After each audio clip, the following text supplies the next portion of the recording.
Lok mo kaya na madako miya na matikakati kumbeti dul mador lok mo yorkom Uganda Ministry of Health Permanent Secretary makono Dr. Diana Atwine kumbeti ka wache chen na CULU daktari matiano kumbeti para intern doctors pa lok nyo koko pa intern doctors pa gena nyen we po jem gi magote madieto TYE 2021 bichara magen ki CULU gino 750,000 Mago jema teko twala dit lo wani ki met chana enane to 2.5 million mana ulo kon konyo interns kumbeti Diana Atwine Permanent Secretary Minister of Health wachidi pinamba pa lo tiano kwan magitika ki institution mati training gana dong duong kumbeti ni universities duong mati training doctors small institutions benagme clinic officers beduong so interns duong budget ma Ministry of Finance mano kero ka chere me CULU interns en petika ramo lok malane tela dit lo wai so gen gi wai ki interns romo bino tiu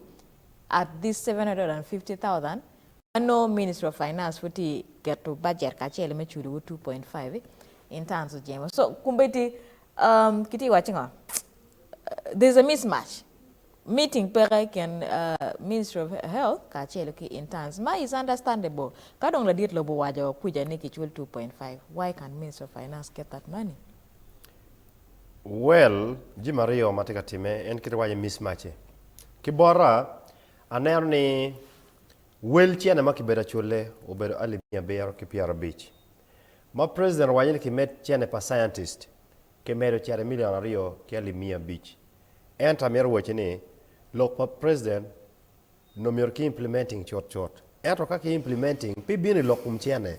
PM chiane peke chaka it comes with the planning. Don katika bino ke planning if financial year money earning gina chia wochi ema. Awa ini president po ini for this year warama tichki budget matie eto financial year 2023-2024 wabi medio chiane mamegu eno bino mero miyo blanket ultimatum ni increase the salary. Donc budget pedo wa medio kining o wero yu doctor o teleo kado tele the people in finance are constrained. But Pat, the Ladit Lobong gave that instruction in 2021. What happened to the budget in 2022-2023?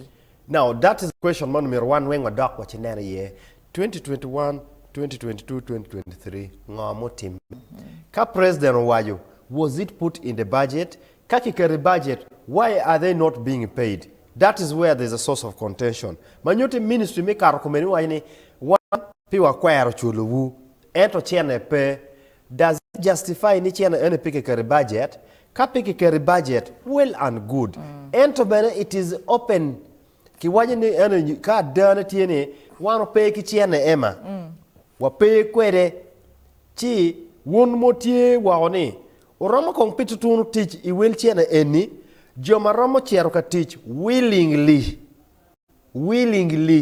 ni an pikumbeti pitutunu abeti yu kong chena eni mabere perachi pa era tuwaje no perachi ento luoro na tieni teklo tiano kwan interns en gu yeme teach for 750 pedon ki be yeme cholo gi 2.5 yano inde pili wigi point negotiation mero betie ne chiana ma won wache peni are we projecting to see this money come in the next financial year the next financial year chaka dirni ndo chiel mi oyni do para biji kenyo ke kwano budget to PM financial year mamego chaka duma bichel kumano so budget reading is about to happen donc kakite wajeni budget obulake awe wabe chako tija these are issues madano beri we mecha kaki logo ema ento ka ministry tio mere iwimitebo mamegi at AC daktati ward gitiga tijla bon yang gwenyi loge ken gipe o la chen no gen wengu chui we pem mapat no popular but local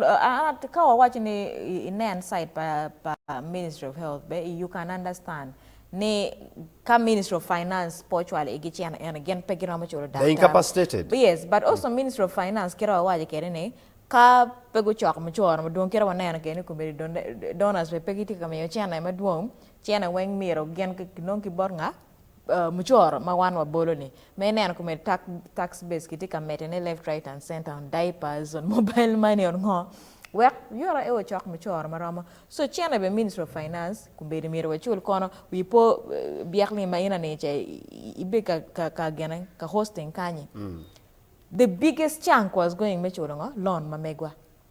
The next was on security. Yorokom ki kwandong pedaktila malotwal. So you can understand both entities are strained. One way wa mere ne ki kon daktaris ento ngarachela chel inoni ge why inane side mamegi. Ministry of Finance is constrained, Ministry of Health is constrained. So where can we meet in the middle? Budget planning, failing to plan is planning to fail. Ministry, gamente, gibero paying, gigoyo, beklim. Kira me ni budget reading tika bina ba ema. No ke ne ne chia ne make kwanyani is good enough. Mi doro gankal mi yotkom. I level mano ramo rate. Donc ka chia ne kumbe di priority pagamente ti I lokumbe bedu ki kuch. Magu kare chia ne madet. Manyuti KWAN madam ne chalo pere tek ki yotkom will always follow. Of course. Chi at the end of the day, one poor pingo. We cannot question pingo ukero chiana me kuch guako bebero tilaman lo chiana me yotkom. Priority as a country gen wengi Jimmy Mon timango bigitek. One cannot live without the one other. guako ni kawa chika go chim kani birli madano mirotime il guako bebero kuch yotkom KWAN chiene pagamente no mirkiker ma det kwe. For me that would be a question ma warama yapo chim dano goyo chigi munyo tamgi.